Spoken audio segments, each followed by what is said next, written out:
কুন্তলাকে চিনতে পেরে দীপার পাশে দাঁড়ালো সূর্য। হ্যাঁ বন্ধুরা, এমনটাই দেখা যাবে। তাই বিস্তারিত জানতে ভিডিওটিতে একটি লাইক দিয়ে সম্পূর্ণ দেখতে থাকুন। গল্পের শুরুতে দেখা যাবে সবাই যখন শপিং করাতে ব্যস্ত থাকে, হঠাৎ করে সূর্যের একটা শাড়ি পছন্দ হয়ে যায়। এটা দীপার জন্য নিতে চাইলে সোনা ভাবে দীপার জন্য সেই শাড়িটা নিতে দেয় না।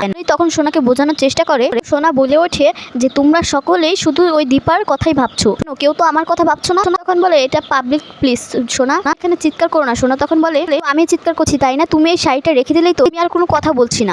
তখন বলে ওঠে আমি যখন এটা দীপার জন্য পছন্দ করেছি, এটা দীপার জন্যই নেব, আমি এটা দীপার জন্যই নেবো। এই ঝামেলা যখন শেষ হয় না, তখনই সেখানে চলে আসে দীপার ঝগড়া সামলানোর জন্য। তো সূর্যর হাত থেকে সেই শাড়িটা তার হাতে গিয়ে পড়ে। তখন বলে আপনি কে, এই শাড়িটা আপনার কাছে কি করে চলে গেল? তো এটা দীপার জন্য কিনেছি, আমি তো এটা দীপাকেই দেবো।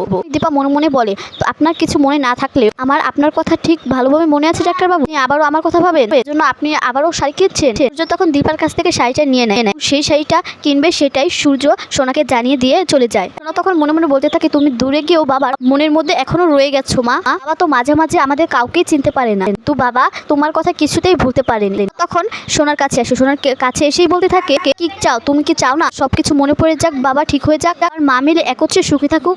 তখন বলে আমি চাই বাবা সুস্থ হোক, কিন্তু চাই না যে ওই দীপা এই বাড়িতে আসুক।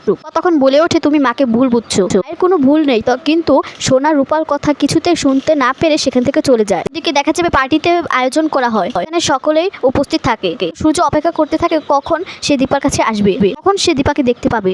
তার জমা প্রচুর প্রশ্ন সে দীপাকে করবে। দীপা না আসলে সে কেক কাটবে না, এমনটাই মনে প্রতিজ্ঞা করে বসে থাকে। সেখানে কুন্তলা এসে হাজির হয়। একটা কারণে যখন কুন্তলা দীপাকে কথা শোনায়, মুহূর্তে কুন্তলার উপর ক্ষিপ্ত হয়ে যায় সূর্য।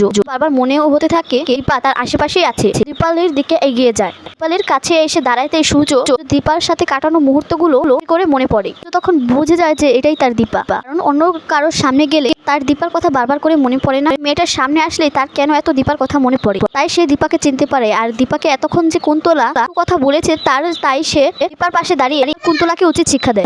তোমরা এটাও তো চাও যে এবার সূর্য দীপার পাশে দাঁড়িয়ে মুখ্যম জবাব দেয় কুন্তলাকে? কমেন্টে জানিয়ে দেন। আর নিয়মিত আপডেট পেতে আমাদের চ্যানেলটি এক্ষুনি সাবস্ক্রাইব করে পাশে থাকা বেল বাটনটি বাজিয়ে দেন। ধন্যবাদ, সবাই ভালো থাকবে, সুস্থ থাকবে।